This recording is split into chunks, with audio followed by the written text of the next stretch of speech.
Interior जेकोसी कम हो आपण material list जो कार्पेंटर दिए से लिस्ट रे गोटे एडेसिव सब कमन थाए से हूँ फेविकल हिटेक्स।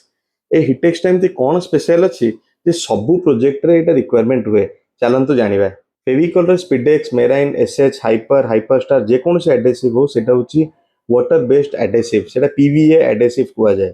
बट हिटेक्स है synthetic rubber based contact adhesive एटा से एडेसिव टू कंप्लीटली डिफरेंट। यूजुअली प्लाई आ सनमाइका रे एडेसिव पेस्ट करिकरी ताको एब्रोटेप देकरी रखा जाए किंतु हिटेक्स रे दीटा को सरफेस रे एडेसिव लगा जाए ताको 5 ରୁ 10 मिनिट बाहर सुखा जाए देन ताको पेस्ट करा जाए आ जेमती एटा पेस्ट करा जाए एटा इंस्टेंटली सुखी जाए। एइथि पय कारपेंटर मानको एटा बहुत सुविधा हुए।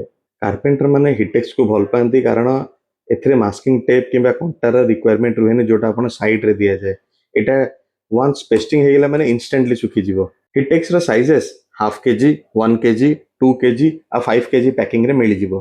जदि आपण घर इंटेरियर करने चाहते ताले आपण कांटेक्ट करेंगे घरभर.com को। आम पाखे इंटेरियर रिलेटेड सब मटेरियल अवेलेबल हो भिडियो विषय जानापी घरभर.com को फॉलो करंतु।